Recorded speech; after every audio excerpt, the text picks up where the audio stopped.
India gi mapanda thabak tawningbal lamdam asigi naharol singi lambi pinaba Ministry of External Affairs na matampum namakta same saduna lay haina Union Minister of State for Education and External Affairs Dr. R.K. RANJAN na phongdokre wafamasi Overseas Point amasung KRC Foundation na sinduna ngasi Hotel Imphal da pangthokiba think tank seminar hogdokpagi thauramda Dr. R.K. RANJAN na phongdokibane Employment through Employability haiba team da pangthokiba seminar hogdokpaduda Dr. R.K. RANJAN na makha taraduna National Education Policy 2020 da maru oiba wafam ahum yauri madudi affordable oiba mawongda equity oina mahay masing tamhanduna thabak fanghanba haibani hairiba wafam sing asigi manungda mipum khudingmak matamga chunaba skill hayanba haibasisu amani haujiki matamda thabak ama fangnaba hotnabada skill laiba haibasi yamna maru oi haibasigi matangda Overseas Point amasung KRC Foundation na hiram asiga mari lenana seminar ama pangthokpagidamak thagatpa phongdokhe loinana seminar asina tungda lakadaba youth singda achauba mateng oigadi haibagi thajaba phongdokhe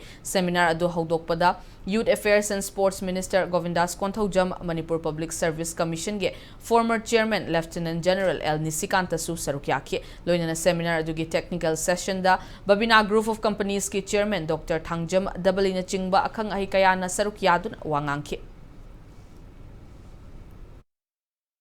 Overseas Point KRC Foundation is one of the most important seminar, and this will help a lot to our younger generation. I hope certainly we will be able to achieve maximum level of Sumaya trend or Kanda, Mapanda export or Mapanda Tabako Keharaba, Mapanda Port Tabo Keharaba. Then through the Ministry of External Affairs, we are ready to have the link and to give the platform beyond the country. I think we are ready to